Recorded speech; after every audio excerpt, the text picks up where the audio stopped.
Hi, Grace. I never got the chance to thank you for all your help at our wedding.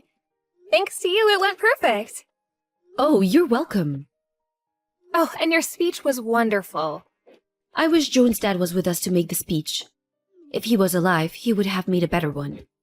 Yours was great. My parents were very touched. The wedding was a lot more compact than I expected. Well, we both don't like to be the center of attention. So we only invited close family and kept the crowd as small as possible. A big and gorgeous stage would have been misfit, for you anyway. So I guess a compact wedding was suited for you. You're totally right. I wasn't even sure if I wanted to wear a wedding dress. But you did in the end. Yes, because my grandmother really wanted to see me in one. So I thought I'd give it a try. But I chose a very simple design. I didn't want anything too fancy. Yes, I think you chose right. Sorry to be blunt here, but you wouldn't look good in something fancy. I agree. I was glad everyone enjoyed it, though. I never would have thought my son would choose someone like you. Oh, I know, me neither. He's very handsome, which he must have gotten from you. Anybody would assume he'd choose someone pretty. All of his exes were very pretty. He even dated a girl who won a beauty trophy. Oh, I'm not surprised. Good-looking people must attract other good-looking people. I wish I could be a part of that. The reason why he became attracted to you is probably because of that positivity of yours. I think so. He said he becomes more lively when I'm with him. Oh, I forgot to mention that next month there's a big family gathering. Why don't you two come? Nice! Are we celebrating something? Yes, there's a family member who's turning 100 years old. She's Joan's grandfather's sister, which makes her Joan's great-aunt. Wow, a great-aunt? I did meet John's grandfather at our wedding. He is a very fashionable gentleman. He has 7 siblings. The eldest is turning 100. What is John's grandfather's birth order? The last? That's why the two are quite far apart in age. I bet! Anyway, we have a banquet room booked at a hotel for the celebration. A banquet room? Wow! You should come and say hello. Most of the family weren't invited to the wedding, so you haven't had the chance to meet them. This would be a great opportunity. I agree! I'll check the date with John. Just to confirm, are you sure I'm invited? I will let the host know. Everyone should be aware that John got married, so I'm sure it won't be a problem. Oh, thank you. I look forward to seeing everyone. Good. I hope you get along with everyone.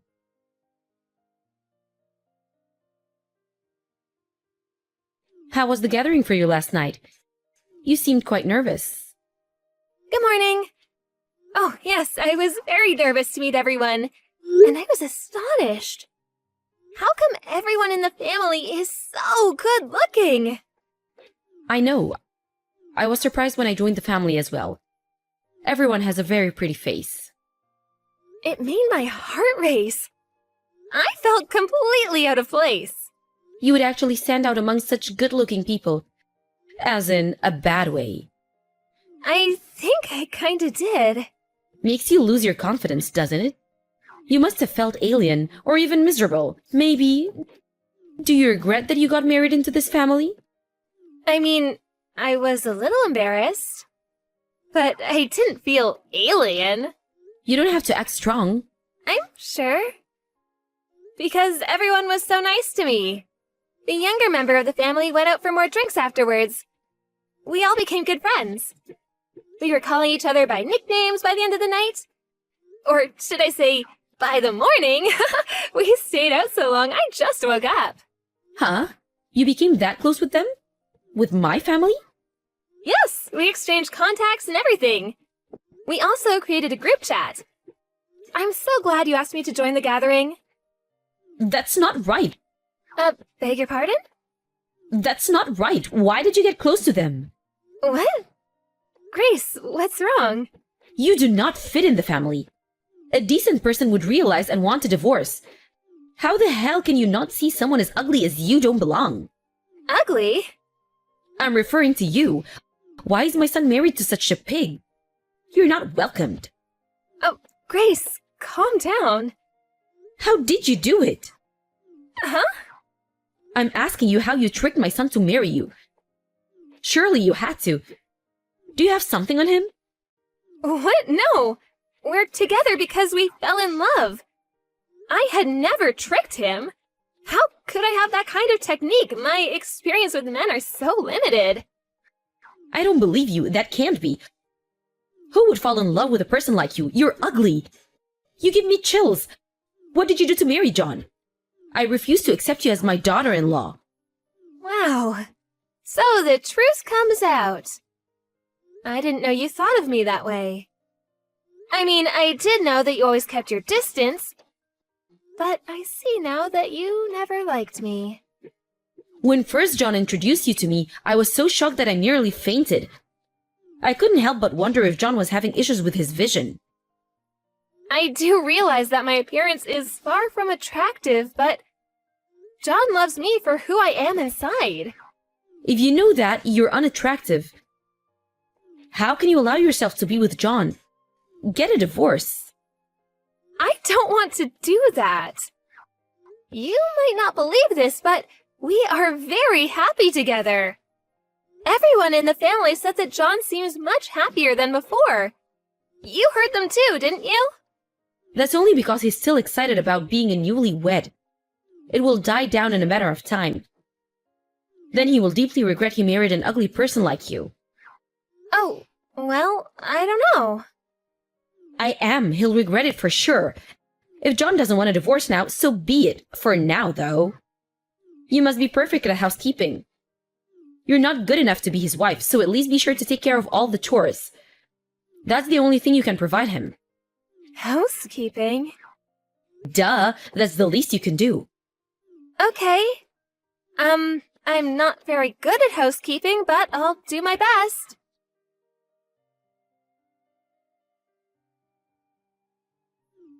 Excuse me? Hi, Grace, what is it? Is something wrong? Yes, something is very wrong. I heard from John's cousin. Is it true that you're making John cook? Oh, that. Have you forgotten what I said to you? An ugly pig like you making my son do chores? It's unbelievable. We help each other with chores since we both work. Surely I can't manage everything on my own. That's your responsibility. My poor baby, get a divorce, now. He comes home tired from work and you make him go through all that? The wife should take care of all the chores. Why are you working anyway? You should be a full-time housewife and support your husband. Actually, truth be told, John is the full-time homemaker now. Excuse me? John stays at home as the homemaker, and I go out to work as the breadwinner. What are you talking about? You're talking gibberish? John is a sales executive at a trading firm. But he actually became sick from overworking. So he left the firm when we got married. That's why he cooks dinner and does other house chores. What? Why have I not heard about this? This is very significant news. I don't understand why this was kept from me. Probably because he didn't want to tell you. I mean, your reaction is imaginable. You would say something like, "Be a man, blah blah." Your ideology is so biased and outdated. I beg your pardon? Well, John's actions speak the truth, right? He hasn't told you, so he must not trust you. What do you know about my son? Don't you speak like you know everything.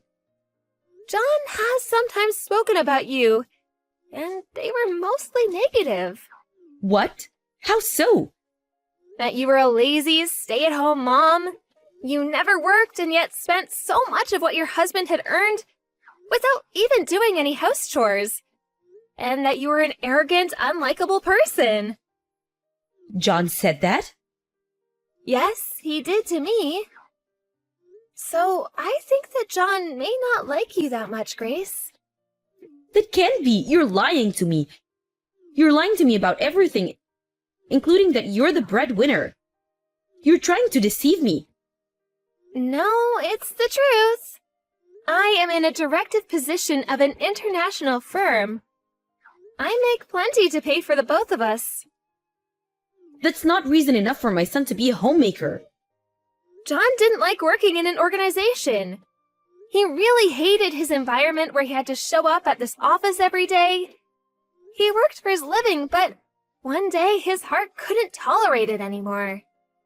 There was even a time when he physically could not take a step forward while he was headed to his office. It was that bad for him? Yes, it was. When I first met him, he was not in a good condition. We became close because I was giving him advice about work. Once we started dating, we realized that we were a good fit because we kind of supplemented each other. So, we got married and agreed that John would be the homemaker. That's why he chose you?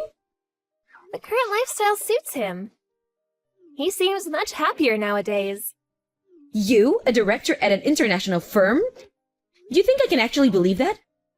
I don't mean to boast or anything, but I am really good at what I do. My professional background helped me hit it off with your family too, you know? What do you mean? Remember the family gathering you invited me to the other day? Well, a few of us began to talk about work, and it really sparked the conversation. I was like a consultant that night. Some asked me for advice and all. See, that's one of the reasons why I was able to get along with your family. You pig! No, it can't be true. I don't believe any of this. Oh, well, that's too bad. If you don't want to believe it, so be it. I didn't want to, but I will let John know of our conversations. I don't think I can tolerate you calling me a pig any longer anyway. Everyone is out of their minds. Why does everyone have your back? Why am I the one getting scolded? I heard you got told off by some of your family. What did you expect after being so disrespectful to me? Just because you're my mother-in-law doesn't give you the right to say things like that. How the hell did you trick everyone to like you? You just got married to John. You're new.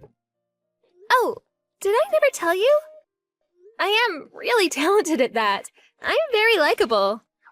It's important for me to be able to build a good relationship with people. Not only for work, but also for my personal life. I'm quite proud to say this skill helped me to become a director regardless of my young age. I was even told that I should be begging you for forgiveness. How can this be? Wow, I guess I really am loved. John was furious about all you had to say to me. From my perspective, it's very sweet of someone to become so emotional for me. Everyone is a traitor. When I first joined the family, everyone was nice to me. They treated me so well, saying how glad they were to see such a pretty bride. Yes, but you have an ugly personality.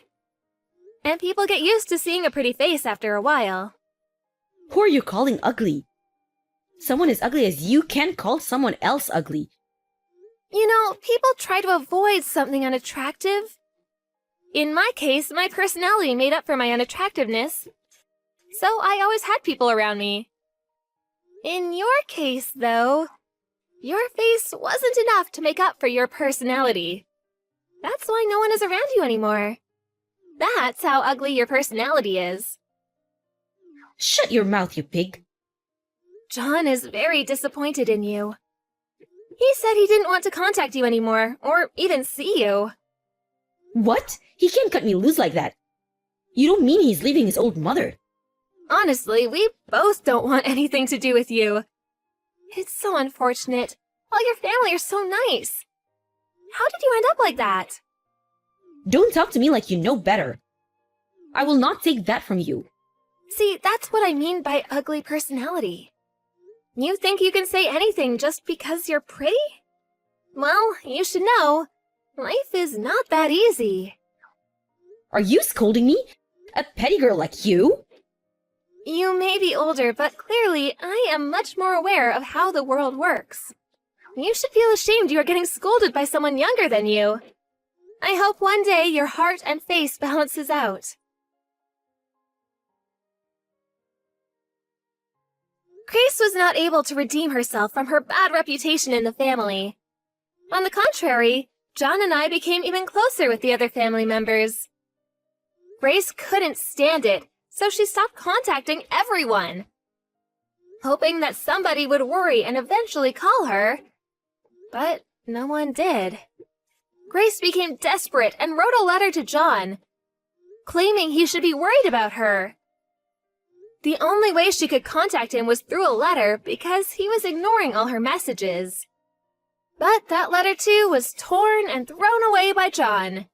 Soon after, our address changed, so we stopped receiving letters.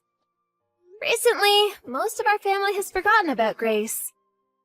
And I am living happily with John.